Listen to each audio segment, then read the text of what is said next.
다시 간슬게 36족을 할 건데 우리가 신석점거 하려다 여기까지 왔네. 갈래복합 10강 좀 계속 연결해서 갈래복합 10강 연결해서 해볼게요. 278페이지 178쪽입니다. 자, 역사적 기록은 그냥 역사적 기록 같은 건 사실에 주목하지만 문학 작품은 숨겨진 의미라든가 의미 가치들을 따진다고 그랬죠. 그래서 이제 두 번째 이제 시가 있군요. 시에 신석정의 산은 알고 있다. 요거 해볼게요. 자, 산은 알고 있답니다. 무엇을 알고 있나 보죠. 그죠? 산은 알고 있다. 오케이, 알겠어. 신석정은 산에 대한 시가 유독 많습니다. 한번 볼게요. 얘는 한국전쟁 이후에 썼던 겁니다. 한국전쟁 이후에 그렇게 생각해보고, 산은 어찌 보면 운무와 더불어, 운무는 뭐야? 구름 안개. 운무와 더불어 항상 저기 아득한 하늘을 연모하는 것 같지만 그렇지 않다는 얘기입니다. 그러면 거기에 저 아득한 하늘 세모 칠게요. 그 다음에 거기다 뭐라고 쓸 거냐면 공허한 이상이라고 써줄게요. 공허한 이상. 실제가 존재하지 않는 이상. 그러니까 아주 멀리 있는 하늘. 그거를 연모하는 것 같지만 아니라고요. 산이라는 것은요, 공허한 이상을 따르는 게 아니고요, 이 말이야. 오래오래 겪어온 피 묻은 역사의 그 생생한 기록을 알고 있습니다. 산은 역사의 산 증인이에요. 이런 얘기입니다. 산은 우리 역사의 아픔을 다 알고 있어요. 산은 알고 있습니다. 아, 그러면 알고 있는 게 뭐야? 우리의 역사군요. 그죠? 이거 산을 알고 있다? 그러면 뭐야? 여기에 굳이 본다면 인간 역사의 모습? 또는 인간 역사? 이걸 알고 있다. 이런 얘기 같아요. 하늘과 땅이 처음 열리고 그 기나긴 세월에 묻어간 모든 서럽고 빛나는 이야기를 너그러운 가슴에서 철철이 철마다 피고 지는 꽃들의 가냘픈 이야기보다도 더 역력히 뚜렷하게 알고 있습니다. 그럼 산이라는 건 가냘픈 꽃들의 이야기도 알고 있어요. 그럼 해볼게요. 자, 요 산이라는 것을 한번 하면, 산은 가냘픈 꽃들의 이야기. 그러니까 산에 꽃 피고 나무 피고 나무가 나무 있고 이런 거 있잖아. 그러니까 이건 일반적인 자연현상. 산에는 어떤 자연현상, 꽃이 피고 하는 이런 자연현상도 있고, 그 다음에 두 번째는 그 옆에 묻어간 모든 서럽고 빛나는 이야기랍니다. 아, 인간 세상의 이야기군요. 그죠? 인간 세상의 이야기가 함께 들어있어요. 하지만 얘가 뭐라고 했냐면 가냘픈 꽃들의 이야기보다도 더 뚜렷하게 있대요. 그러니까 뭐가 더 많은 거야? 이쪽. 산은 산에서 꽃이 피고 하는 이런 자연현상도 있지만 이것보다도 인간 세상의 이야기를 더 잘 알고 있다고요. 이걸 더 중요하게 생각해요. 뭐 이런 건가 봐. 산은 가슴 언저리에, 그 어깨 언저리에 스며들던 더운 피와 그 피가 남기고 간 이야기와 그 이야기가 마련하는 역사와 이거 좀 나눠봐야겠다. 자, 줄 한번 쳐볼게. 언저리에 스며들던 더운 피와 그 피가 남기고 간 이야기. 포인트는 남기고 간 이야기입니다. 즉 과거입니다. 과거. 남기고 간 이야기니까 과거. 그 다음 또 줄 한번 쳐볼게요. 그 이야기가 마련하는 역사. 마련하는 역사니까 현재. 또 한번 줄 칠게요. 그 역사가 이룩할 줄기찬 합창소리. 이룩할 합창소리니까 미래죠.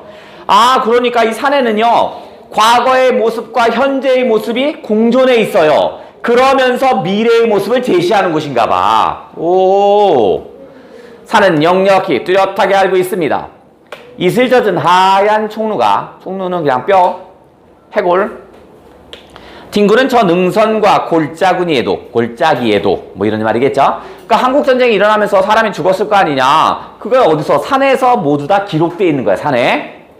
그리고 숱한 풀과 나무와 산새와 산새들의 노랫소리와 그리고 그 질 줄 모르고 흘러가는 시냇물과 시냇물이 모여서 부르는 노랫소리와 철쭉꽃 나리 꽃 내려앉은 나비의 날개에 사운되는 가볍게 부는 바람과 바람결에 묻혀가는 꿈과 생시를 산은 잘 알고 있습니다. 그냥 묶어볼게요. 이슬 젖은 거부터 묶어. 지속적인 역사의 흐름. 역사가 흘러가는 모습을 산은 다 기록하고 있다 이겁니다. 그러니까 우리 사회가 한국전쟁을 일으켜서 한국전쟁에서 아프고 죽고 뭐 이런 것도 다 산에 기록돼 있고요. 그 다음에 그 전쟁으로 인해서 피폐하게 살아가는 현재의 모습도 기록돼 있어요. 그 속에서 미래를 바라보는 모습도 기록돼 있다고요. 그러기에 산은 우리들이 내일을 믿고 살아가듯 언제나 먼 하늘을 바라보고, 먼 하늘 여기다 동그라미 칠게. 하늘이 두 번 나오는데 이 두 개만 잘 구분해 봐야겠어. 첫 번째는요, 저기 아득한 하늘은 세모입니다. 그냥 공허한 거야.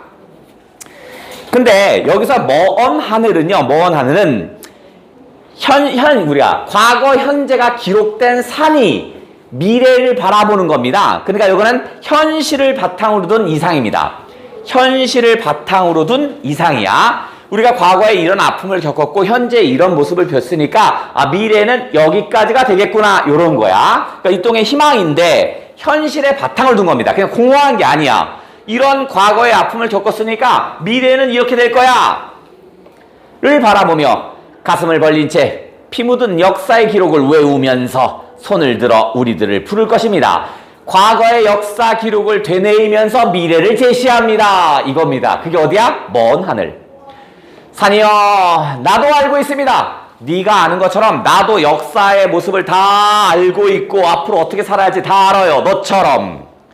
네가 역력히 뚜렷이 알고 있는 것을 나도 뚜렷이 알고 있습니다. 정리해볼게요. 그러면 여기 산은 일반적인 산이 아니군요. 그 안에 숨은 의미죠. 우리 역사의 과거, 현재를 다 알아야 새로운 미래를 제시할 수 있습니다. 라는 것을 알려준 거야. 어느 날 갑자기 미래의 희망을 논하는 게 아니야. 과거부터 현재를 다 이해하고 나서 미래를 제시할 수 있어야 한대. 그게 누가 하고 있는 거야? 산이 그렇게 하고 있대요. 그러면 산은 되게 초긍정의 상태인 것 같아요. 근데 산은 뭐라고 했냐면 여러 가지 자연 현상이 있기도 하고요. 그 다음에 플러스 어떤 인간 역사의 증인이기도 하죠. 인간 역사의 증인이기도 합니다. 하지만 그 중에서 뭐야? 비중은 이쪽이 훨씬 많죠. 그 다음에 산이라는 것은 우리가 살아온 과거도 다 기록되어 있고요. 우리가 살고 있는 현재도 기록되고 있고요. 우리가 살아야 할 미래가 기록되어 있는 거죠. 이거의 모습을 간직했습니다. 모습을 간직하고 있는 거야. 그러니까 이 과거에서 현재에서 미래로 가려면 어떻게 했어? 여기서는 바로 뭐냐면 그것들을 어떻게 했어? 포용할 수 있어야 돼. 포용, 너그럽게 받아들인다고 그랬잖아. 포용심이 있어야 돼. 과거에서 야, 너의 새끼야, 너는 나의 적이야, 나의 주적이니까 꺼져, 이러면 미래를 제시할 수가 없다고요. 과거의 아픔을 겪었거나 뭐가 있었으면 그거를 넓게 포용하고 이해하는 마음을 가져야 새로운 미래를 제시할 수 있어요. 이런 얘기인가 봐요. 그래서 이 산이라는 것은요, 그냥 저 먼 아득한 하늘을 그리워하는 게 아니고요. 이것을 꿈꾸는 게 아니야. 그냥 아득한 하늘은 공허한 이상이라고 했죠. 이 산이라는 것은 공허한 이상 또는 뭐 현실 높이도 좋아요. 나름 그냥 현실 높이하는 이런 걸 꿈꾸지 않고요. 산은 늘 어떻게 왔냐면 먼 하늘을 제시했대요. 먼 하늘을 보고 있대요. 이 먼 하늘이 바로 동그라미인데 이놈은 어떻게 보는 거냐면 역사의 기록을 외우면서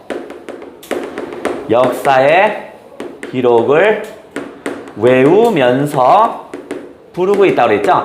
즉 과거의 모습을 기반으로 미래를 제시하는 겁니다. 되죠? 그러면 정리하면 현실을 바탕에 둔 이상이겠죠.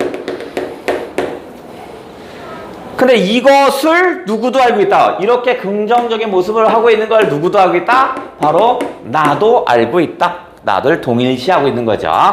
즉 미래라는 것은요, 어느 날 하늘에서 뚝 떨어지는 것이 아니라 과거에서 현재로 온 걸 기록을 살펴보고 포용하면서 미래를 제시하는 거야. 이렇게 설명을 했습니다.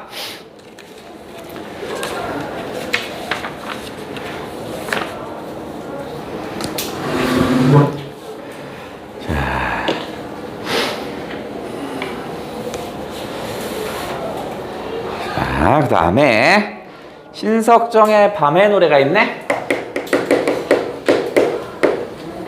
자, 밤의 노래입니다.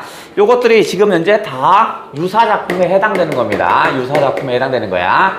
유사작품이 뭐냐면 그냥 역사의 기록은 사실에 주목을 하죠.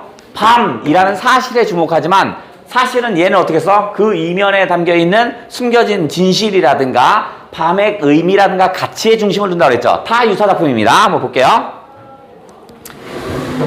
어둠이 범람하는 지역에 아주 어두운 곳이군요. 도도이는 거침없이 범람하는 처참한 지역에 자꾸만 짐승들이 울고 있고요. 처참한 지역인데 짐승도 울고 있대요. 목노아 짐승들은 자꾸만 울고 짓눌린 가슴이라 숨결도 영영 동결되어 가는가. 그러면 어둠이 오고 하여튼 처참한 지역이고요. 한국전쟁 다음입니다. 한국전쟁 이후에 처참한 지역이고요. 짐승들 울고 있고 거기에 숨결이 영영 동결됐다는 건 숨결이니까 여기가 딱 끊겼다는 얘기잖아. 휴전선입니다. 휴전선. 그렇지만 설마 그래서야 되겠습니까? 그렇게 휴전선이 영구적인 선이 돼서야 되겠습니까? 이런 거야. 안 된다 이 얘기야. 시궁창 같은 세월에도 꽃은 머무는 법이야. 시궁창 같은 세월 세모. 아무리 부정적이어도 늘 꽃은 피죠. 꽃 동그라미. 희망은 있는 법이야. 그대로 멈출 수 없는 작은 핏줄 속에 수다스럽게 떠드는 가느다란 소리가 있어. 이제는 뭐냐면 거기서 조그만 소리들이 있는데 이게 일종의 희망의 소리겠죠? 아직은 뜨거운 가슴을 서로 꽃으로 문지른답니다. 희망이네. 시궁창 같은 세월에도 꽃은 피는 법이야. 그러니까 전쟁 후에도 희망은 있어. 이 얘기를 좀 하려는 거야. 아예 그대로 잦아들 수는 없는 것입니다. 그냥 잦아질 수는 없어. 사라질 수는 없는 법이야. 희망을 갖자. 몸서리 나는 어두운 밤을 비바람 미치게 몰려드는데 번갯불 사이사이 천둥소리 들려오는데 자 세모 쳐볼게요. 비바람 세모 칠게. 천둥소리 세모 칠게. 먼 천둥소리 산을 넘어 들려오고 새벽을 잉태하는 뼈저린 신음소리 세모. 그럼 아까 위에 있었죠. 시궁창 같은 세상이어도 꽃은 피는 거죠. 지금 온갖 부정이 있지만 긍정이 있을 겁니다. 그게 뭐냐면 우리 가슴에 밀려오는 파도소리입니다. 파도소리 동그라미. 그대들의 귀에 젖은 노랫소리가 아닙니까? 노랫소리 동그라미. 희망은 있어요. 이런 얘기였네요. 자, 그러면 어디? 밤의 노래는 결국 희망의 노래군요. 그죠? 이 밤의 노래는 결국 숨겨진 의미는 뭐야? 희망의 노래군요. 희망의 노래였군요. 자, 일단 상황은 아주 처참한 뭐라고 했죠? 지역이라고 그랬죠? 처참한 지역이고요. 그 다음에 짐승들이 울었어요. 짐승의 울음이 있고요.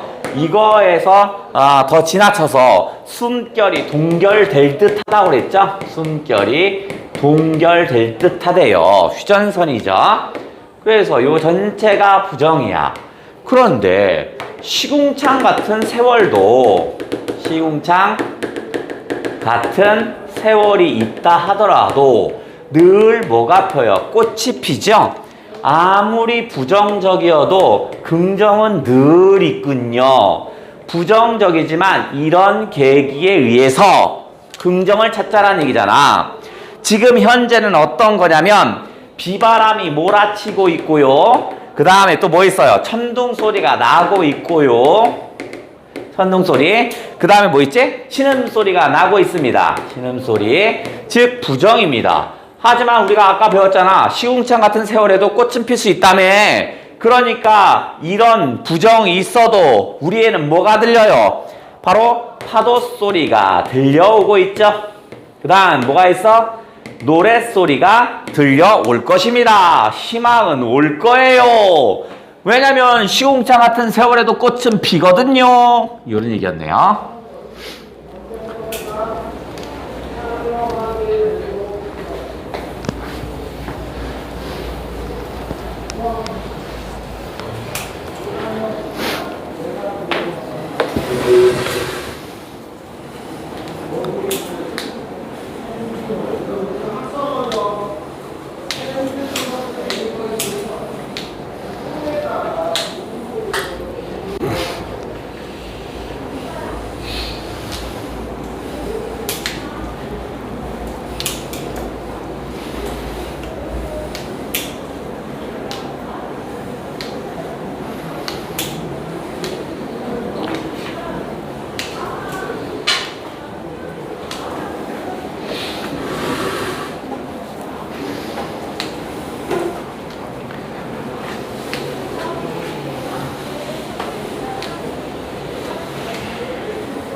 나오고. 다음은 이형기의 숨바꼭질 시켰네. 자, 요거는 2020년에도 한번 나왔거든요. 이 수능 완성에 2020년에 나왔으니까 21년, 요래가 22년이죠. 나올 법하네.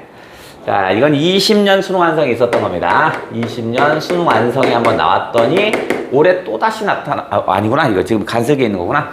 자, 요거 한번 볼게요. 숨바꼭질이래요. 자, 이건 무슨 얘기인가 한번 볼게요. 얘는 죽음이라는 것을 얘기합니다. 그러면 유사작품이니까 얘는 뭐였냐면 역사의 기록은 그냥 사실을 기록하는 건데 문학작품은 숨겨진 진실을 얘기한다며. 그죠? 숨바꼭질이라는 건 놀이죠. 그죠? 놀이인데 이 놀이 속에서 숨겨진 진실이 있을 거야. 그게 뭐냐면 삶과 죽음의 관계를 얘기합니다. 숨바꼭질에서 어떤 얘기가 하냐면 삶과 죽음의 관계를 얘기하는 게 바로 이 작품이에요. 그러니까 지금 갈래복학 10강에 다 유사작품들입니다. 그와 비슷한 것들 다 얘기하는 거야. 다만 여기에 밤의 노래는 아직 EBS에 나온 적은 없고요. 다음 숨바꼭질은 EBS에서 언급됐던 것들입니다. 올해는 아니지만 한번 읽어볼게요. 삶과 죽음이 왜 숨바꼭질인가 한번 볼게. 그 늙은 당나귀가 죽었다, 뭐뭐 했다, 이런 게 단정적인 어조죠. 뇌졸중으로 쓰러졌다는 말이 있었지만 병명을 따져서 뭐래, 죽음의 원인은 그리 중요하지 않다, 이런 얘기네. 삐쩍 마른 커다란 몸짓이 미세한 세포로 분해되어 허물어내리고 마침내 한 줌 흙으로 먼지로 돌아갑니다. 즉 늙은 당나귀가 이제 어떻게 해서 점차 소멸되는 과정이네. 그죠? 그 커다란 당나귀였는데 미세한 세포로 분열되고 흙으로 되고 먼지가 되고 소멸되는 겁니다. 그것은 누구도 어길 수 없는 엄숙한 약속입니다. 자연의 섭리죠. 자연의 규칙이죠. 어느 누구도 영원히 살 수는 없는 거잖아. 사람이었던 당나귀였던 그 이행을 주인은 숨을 죽이며 지켜봅니다. 숨을 죽였다는 건 경건한 행위입니다. 경건한 거야. 사람이 죽던 그 다음 늙은 당나귀가 죽던 모두 다 경건한 겁니다. 또 그것이 무엇인가 모양을 갖추고 새로 나타나려는 전조입니다. 동그라미 쳐볼게요. 새로 태어나려는 전조 동그라미 칩니다. 즉 얘가 설명하고 싶은 건 뭐냐면 죽음이라는 것 자체가 슬픔과 아주 어려움만 의미하는 게 아니야. 죽음이 있어야 새로 태어나는 좋은 전조다. 이렇게 전조현상이다. 이렇게 보고 있는 겁니다. 나무와 풀들이 수런대면서 바람과 구름이 손짓하고 있습니다. 이 모든 절차가 다만 침묵 속에서만 진행되는 봄볕 다냐간 오후 한때 아주 경건하게 진행되나 봐. 육체가 소멸되면서 부정적인 것 같지만 사실은 이 육체가 소멸되는 것이 새로운 것이 나타나는 전조현상이라고요. 그러니 슬퍼할 것만은 아니네. 당나귀는 덜컥 무릎을 꿇고 죽었죠. 지상에서 숨바꼭질하들 참적했습니다. 왜 숨바꼭질이냐면 숨바꼭질은 숨었죠. 근데 언젠가는 다시 나오죠. 그잖아. 숨고 계속 안 나온 사람 있냐? 없잖아. 즉 죽었어. 죽음이라는 건 어떻게 해서 숨바꼭질처럼 언젠간 다시 나온다는 얘기네. 그래서 숨바꼭질이구나. 알겠어. 자, 그러면 얘도 해볼게요. 자, 늙은 당나귀의 죽음이죠. 당나귀에 죽었습니다. 당나귀가 죽었어요. 그런데 얘가 얘기하고 싶은 건 단순한 육신의 소멸이 아니라는 얘기를 하고 싶은 겁니다. 단순하게 육신이 소멸되는 것이 아니라 물론 소멸됐죠. 하지만 이 소멸되어야 새로운 게 나오죠. 새로 태어나려는 전조현상이라고요. 새로 태어나려는 전조현상입니다. 그러니까 단순한 육신의 소멸이 부정이었다면 아니야. 이건 새로 태어나는 좋은 신호야, 얘들아. 그러니까 육신이 소멸됐지만 언젠가는 새로 태어나지요. 그러니까 마치 뭐와 같아? 숨바꼭질과 같은 거죠. 왜냐면 언젠가는 나와야죠. 그죠? 숨바꼭질이라는 건 속성이 언젠가는 나타나는 거잖아. 즉 늙은 당나귀가 죽었지만 언젠가는 새로운 것으로 나타날 것이야. 이런 거네. 그럼 결국 이걸 통해서 뭐야? 삶과 죽음에 대한 인식이군요. 삶과 죽음에 대한 인식이구나.